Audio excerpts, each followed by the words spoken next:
मी जेव्हा शेतकऱ्यांशी बोललो 50,000 रुपये पर हेक्टर, हे का मला स्वप्न नाही पडलेलं.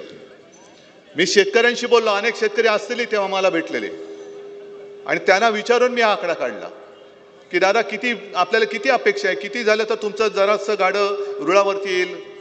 ते म्हणाले साहेब 50,000 रुपये पर हेक्टर हे किमान मिळालेच पाहिजे आणि कर्जमुक्ती झाली पाहिजे. आता आपले जे विरोधी पक्ष आहेत, म्हणजे आपले विरोधी पक्ष, मी संभाजीनगरमध्ये आल्यानंतर मोठमोठी होर्डिंग्स पाहिली. मुख्यमंत्र्यांचं अभिनंदन 31,000 कोटी रुपये जाहीर केल्याबद्दल. आणि तुम्ही जाताना मुद्दामून बघा, होर्डिंगवरती शेतकरी नाही आहे, यांचेच सगळे हे सतरंजा घालणारी जी लोक आहेत, मंत्री संत्री वाजंत्री वाजवणारी ही लोक आहेत तिकडे. तुम्हाला काय पडलं शेतकऱ्याला किती काय मिळते त्याचं? तुम्हीच जाहीर करायचं आणि तुम्हीच तुमचं अभिनंदन करायचं, स्वतःचीच पाठ स्वतः खाजून घ्यायची आणि थोपटून घ्यायची. जर अभिनंदन करायचं होतं तर आज शेतकरी इकडे का आला? जे पॅकेज सरकारने जाहीर केलं तुम्हाला मान्य आहे काय? मग 50,000 रुपये हेक्टरी हवेत की नको आहेत? फक्त लक्षात घ्या की 50,000 रुपये हेक्टरी आपण कोणाकडे मागतो? कोणाकडे? ज्यांनी 50 खोके घेतले त्यांच्याकडे 50,000 रुपये हेक्टरी मागतो. त्याच्यामुळे असे तसे वटणीवरती येणार नाहीये ते. हे आता तुम्ही जो मला शेतकऱ्याचा आसूड चाबूक दिलेला आहे, हा चाबूक हातामध्ये घ्यावा लागेल तुम्हाला आणि यांना बरोबर वटणीवरती आणावं लागेल. मी एकूण जे काही पॅकेज पाहिलं, अनेकांना असं वाटतं, सगळ्यांना असं वाटलं अरे 31,000 कोटी इतिहासातली सगळ्यात मोठं पॅकेज. नाही, इतिहासातली सगळ्यात मोठी थाप मारलेली आहे सरकारने. आजपर्यंत एवढी मोठी थाप कोणत्याही सरकारने मारली नव्हती. ती इतिहासातली पहिली मोठी थाप या देवेंद्र फडणवीसांच्या सरकारने मारलेली आहे. बरं, यांना जरा जरी कळवळा असता तरी आता काल परवाकडे आपल्या देशाचे पंतप्रधान मुंबईमध्ये येऊन गेले, महाराष्ट्रात येऊन गेले. तुम्ही पाहिलं, टीव्हीवरती बघितलं का? मी नाही बघितलं, पण मी ज्यांनी पाहिलं त्यांना विचारतोय, त्यांच्या भाषणामध्ये कुठल्याही दोन्ही भाषणात 2, 3, 5, 10 भाषणं झाली असतील, एका तरी भाषणात शेतकऱ्यांबद्दल काही उल्लेख होता का? मग ज्या पंतप्रधानांना जिथे आपण चाललोय त्यातल्या महाराष्ट्राची परिस्थिती काय माहिती नाहीये, त्यांच्याकडनं आपण काय नाही मागतोय, कशासाठी मागायचा?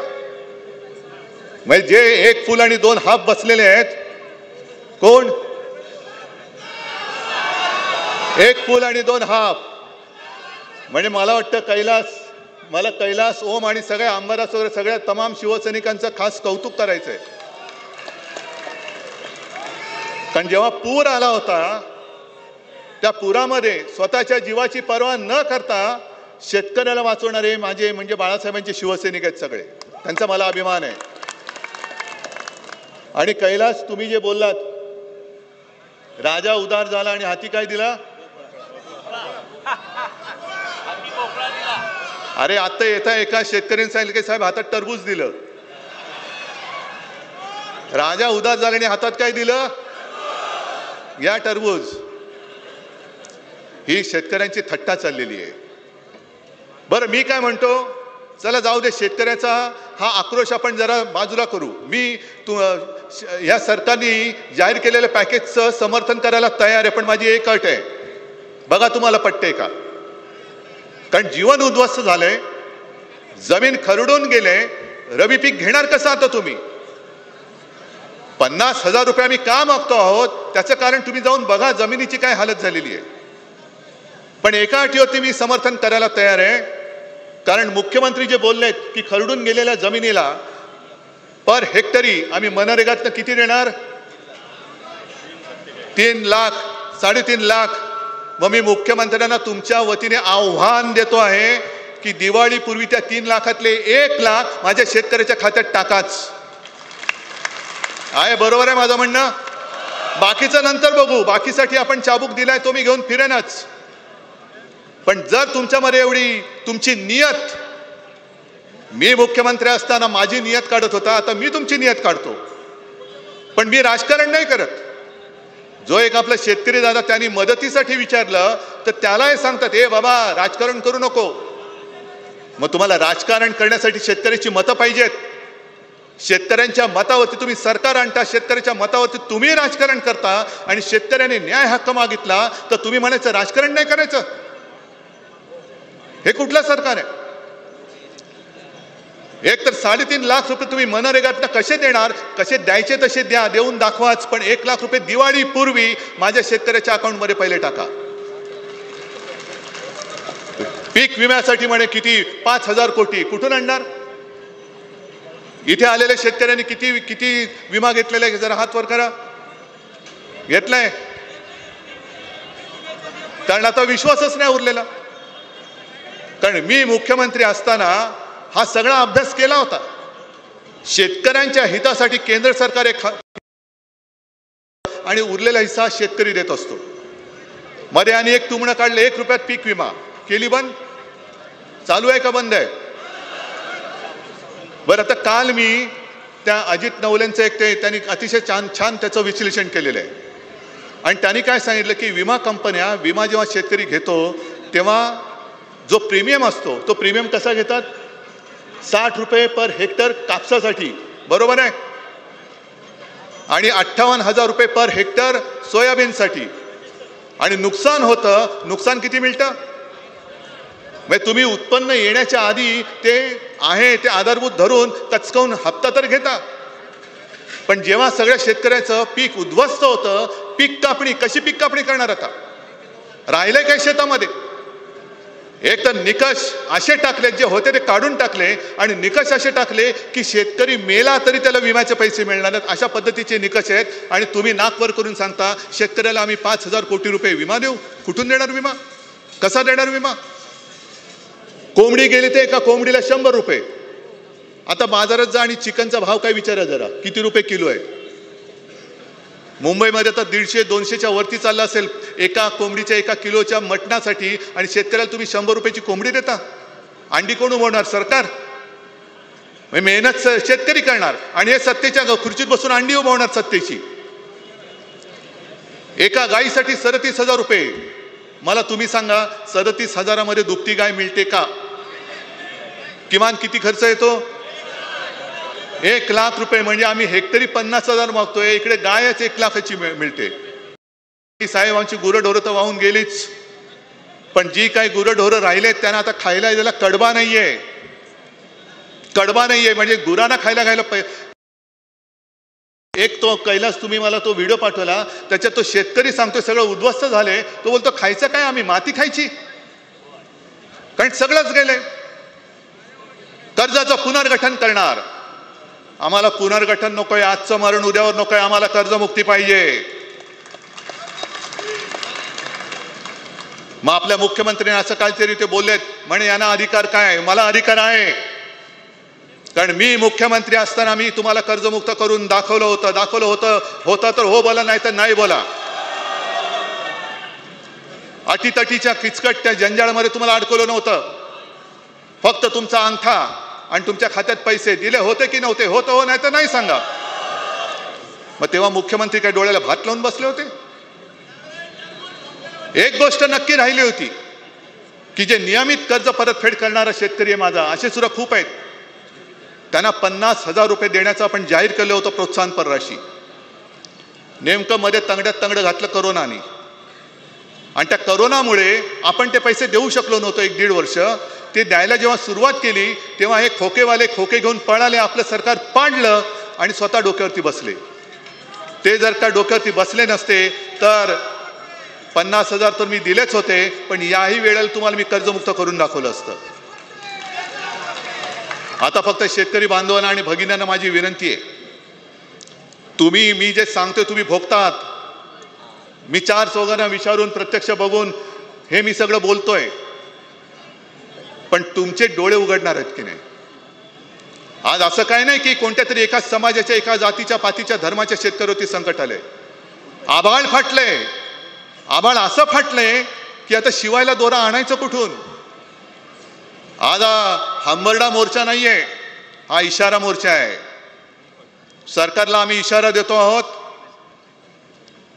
की जर तुम्ही कर्जमुक्त केलं नाहीत तर आम्ही फक्त मराठवाडा नाही तर अख्खा महाराष्ट्रातला शेतकरी रस्त्यावरती उतरून तुमचा विरोध केल्याशिवाय राहणार नाही.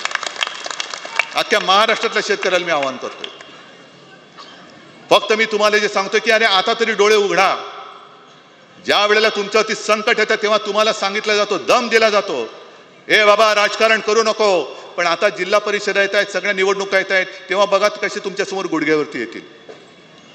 बरं, पंतप्रधान आले, पंतप्रधानांनी काय महाराष्ट्राला मदत करण्याची काय घोषणा केली का? कारण संकट आले, शेतकरी काय मेला तर मेला, दुसरा उभा राहील.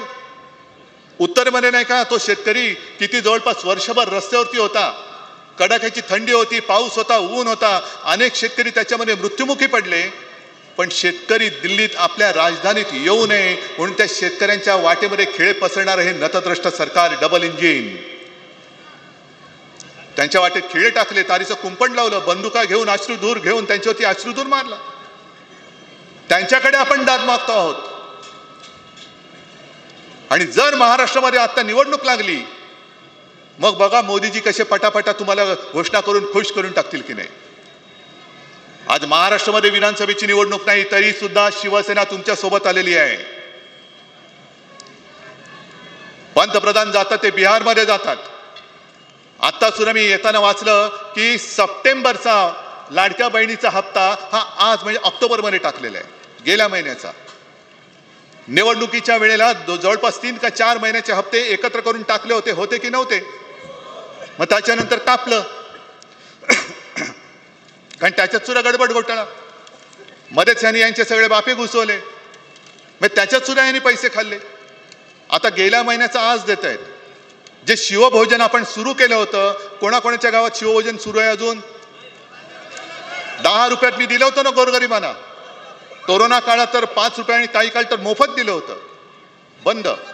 1 रुपयामध्ये पीक विमा बंद. दादा 1 मिनिट थांबा. 1 रुपयामध्ये पीक विमा बंद. बरं, यांनी सुरू केलेला आनंदाचा शिधा येतोय? मग सगळं बंद करून टाकायचं. आणि पंतप्रधानांनी 2014 साली जे आश्वासन दिलं होतं, तुमच्यामध्ये इथे किती शेतकरी बसलेत आहेत ना? बरं, आता एवढ्या शेतकऱ्यांपैकी मला सांगायचं की खरोखर प्रामाणिकपणाने 2014 साली मोदीजींनी जी काय वचनं दिली होती की शेतकऱ्याचं उत्पन्न आम्ही दुप्पट करू, तुमच्यापैकी एका जरी शेतकऱ्याचं उत्पन्न दुप्पट झालं असेल तरी मी मानायला तयार आहे. मग 14 सालापासून 25 साल उजाडलं. शेतकऱ्याचं उत्पन्न तर दुप्पट होतच नाही, पण शेतकऱ्याचं नुकसान झाले त्याच्यामध्ये सुद्धा तुम्ही पैसे द्यायला तयार नाही. बिहारची निवडणूक जिंकायची आहे, सगळं अंगलट आलंय. कारण तिकडे मत चोरी पकडली गेली, आपल्याकडे सुद्धा पकडली गेले. मत चोर गद्दी छोड ती घोषणा दिल्यानंतर यांच्या बुडाशी आलं, बुडाला आग लागली. म्हणून कोणी प्रस्ताव न देता बिहारच्या जवळपास 75 लाख महिलांना त्यांच्या खात्यामध्ये पंतप्रधानांनी 10-10 हजार रुपये देऊन टाकले. मग माझ्या महाराष्ट्राने काय घोडं मारले? मला बिहारला तुम्ही मदत देता म्हणून पोटात दुखत नाहीये, पण पंतप्रधान तुम्ही भाजपचे नाहीत, पंतप्रधान तुम्ही देशाचे आहात. निवडणूक असो वा नसो, तुम्ही केवळ बिहार नाही संपूर्ण देशातल्या महिलांच्या खात्यामध्ये 10-10 हजार रुपये का टाकत नाहीत? काश्मीर पासून कन्याकुमारी पर्यंत, आता काल परवापर्यंत मोहन भागवत म्हणाले अखंड भारत सोडा, त्या पीओके मध्ये कधी 11 वर्ष झाली घुसतच नाही आहेत अजून. पण बाकीचा जो आपला हिंदुस्थान आहे, त्या हिंदुस्थान मधल्या प्रत्येक महिलेच्या खात्यामध्ये पीएम केअर फंडातले 10-10 हजार रुपये का टाकत नाही पंतप्रधान? माझा पंतप्रधानांना हा सवाल आहे. नाही, नुसतं ओरडून नाही चालणार. तुमचा आवाज आज ऐकला जात नाहीये. विरोधी पक्ष नेता त्यांनी आज नेमतच नाहीयेत. का नेमत नाहीये? नाही संख्याबळ नाहीये, नाही तसा नियम नाहीये. मग नियम नसेल तर मला अंबादास, तुम्ही विरोधी पक्ष नेते होते, ओमदादा कैलास सगळे तुम्ही, राहुल स्वामीजी तुम्ही सगळे आहात, संजय तुम्ही पण खासदार आहात.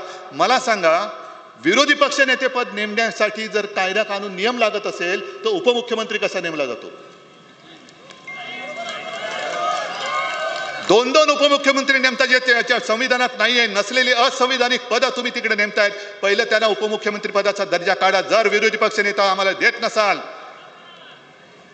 तर दोन्ही उपमुख्यमंत्री साधे मंत्री म्हणून फिरले पाहिजे. त्यांना उपमुख्यमंत्र्यांची मस्ती करता येणार नाही. आम्ही त्यांना उपमुख्यमंत्री मानायला तयार नाही, हे आज मी जाहीर करतोय. आमचे उपमुख्यमंत्री कोणी नाव येऊ शकत नाही.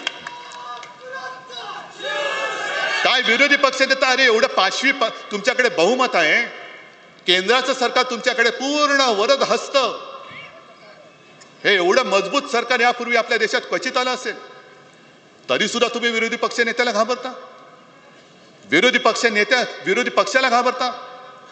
आम्हाला काही फरक पडत नाही की जोपर्यंत आमच्या मागे या मायबाप जनतेचे आशीर्वाद आहे तोपर्यंत तुम्ही पद द्या नका देऊ, आम्हाला फरक पडत नाही. आम्ही तुमच्या वोखांडी बसायचं ते बसतोच आहोत. पण विरोधी पक्षाला एक जो अधिकार असतो, अधिकाराने तो बोलून घेऊ शकतो, विचारू शकतो, अरे पॅकेज जाहीर केले, काय केलंयस?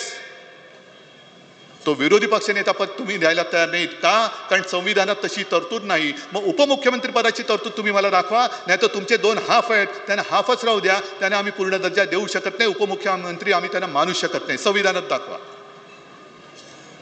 आणि आता यापुढे काय करायचं हा इशारा मोर्चा आहे. मी जेव्हा पूरग्रस्त विभागात पाहणी करायला आलो होतो, रस्ते उखडले गेलेत, घरदारं वाहून गेलेत, शेतामध्ये तेव्हा जवळपास गुडघाभर पाणी होतं, पीक तर सडून गेलं होतं, अनेक मुलांची शाळा पुस्तकं वह्या वाहून गेले होत्या, आणि परीक्षा शुल्क माफ केले, फी माफ केली पाहिजे, फी कर्ज माफ केलं पाहिजे. पुनर्गठन करायचं कसं करायचं? आत्ताचं जे कर्ज आहे ते डोक्यावरती बसले, फेडू शकाल तुम्ही? पुनर्गठन केलं तर तुम्हाला फायदा होणार आहे का मला सांगा. मला जे काय कळतं त्याच्याप्रमाणे पुनर्गठन म्हणजे आजचं मरण उद्यावर, बरोबर ना? म्हणजे जे काय तुम्ही हप्ते भरायचे राहतात ते जे काय साठत जातं त्याच्यावरती व्याज लागणार आणि मग ते तुम्ही भरायचं. म्हणजे जवळपास चक्रवाढ व्याज झालं. हे सरकारची सावकारी झाली. आता एक तर पीक सगळं गेलंय, जमिनी गेल्यात, रबी पीक काढायचंय, कर्ज आणणार कुठून, पहिलं कर्ज फेडणार कसं, आणि पहिलं कर्ज घेतलेल्या बँका, दिलेल्या बँका तुम्हाला कर्ज देणार की नाही. आणि म्हणून मी विचारलं की ज्याप्रमाणे साखर कारखानदार टगे फुगलेत, बरं 15 रुपये तुम्ही मुख्यमंत्र्यांचा तो पूरग्रस्तांचा भार तो ऊस उत्पादक शेतकऱ्यांवरती टाकले, कारखान्यांवरती नाही. हे टगे सगळे कारखानदार शेकडो कोटी रुपये यांनी सरकारकडनं थक हमीच्या नावावरती लुटून टाकलेले आहेत. आणि ज्यांना शिक्षा करायला पाहिजे ते भाजपात गेल्यानंतर त्यांना पुन्हा थक बाकी असताना सुद्धा थक हमी देत आहे. तशी माझ्या शेतकऱ्याची थक हमी माझं सरकार का घेत नाही? मोदीजी बोलले होते की ये लोग आपका मंगलसूत्र चुरा के किसी को दे देंगे. अहो मोदी साहेब, माझ्या शेतकऱ्याला त्याच्या पत्नीचं मंगलसूत्र गहाण टाकावं लागतंय. ते कर्ज माफ तुम्ही नाही केलं तर ते मंगलसूत्र आज त्याला पुन्हा कधी मिळणारच नाही. अशा परिस्थितीत माझा शेतकरी अडकलेला आहे.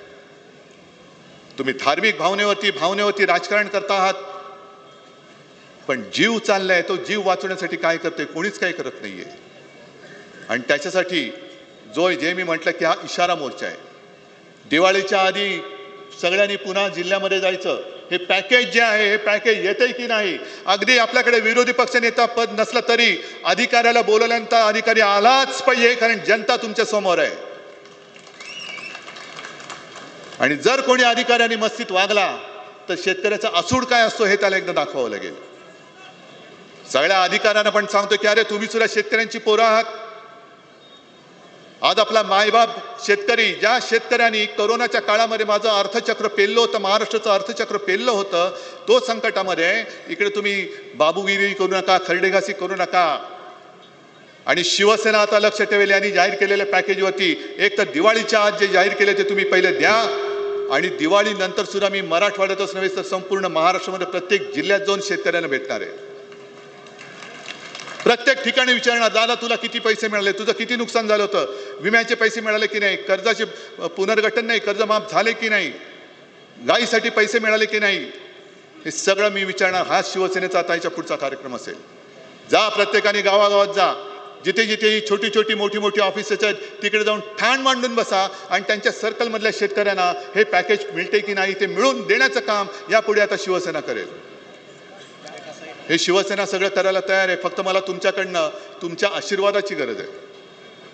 अनेकांनी मला सांगितलं की उद्धवजी तुम्ही मुख्यमंत्री होता तेव्हा कर्ज माफ केलेलं, तुम्ही परत मुख्यमंत्री व्हा. म्हटलं बाबा तुझे आशीर्वाद पुरेसे आहेत.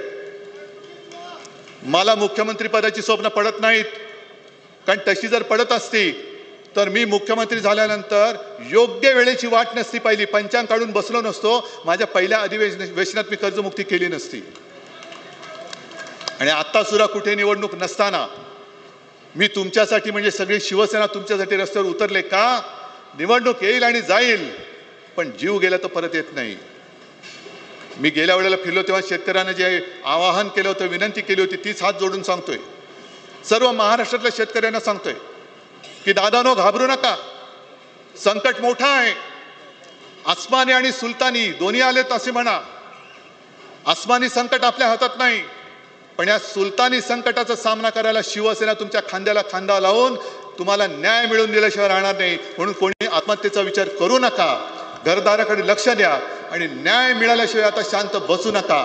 सगळ्या एक पूल आणि दोन हाफ म्हणजे मला वाटतं मला कैलास, ओम आणि सगळ्या आमदारास वगैरे सगळ्या तमाम शिवसैनिकांचं खास कौतुक करायचंय. कारण जेव्हा पूर आला होता त्या पुरामध्ये स्वतःच्या जीवाची पर्वा न करता शेतकऱ्याला वाचवणारे माझे म्हणजे बाळासाहेबांचे शिवसैनिक आहेत सगळे. त्यांचा मला अभिमान आहे.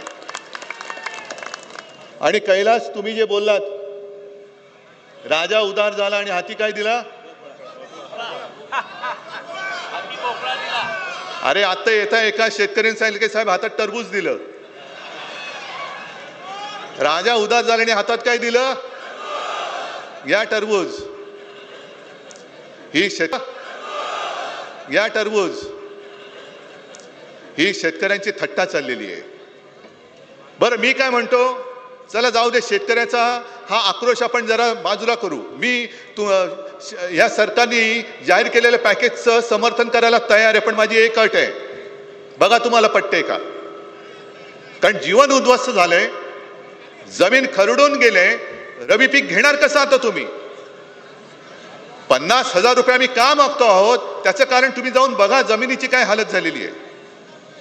पण एका अटीवरती मी समर्थन करायला तयार आहे, कारण मुख्यमंत्री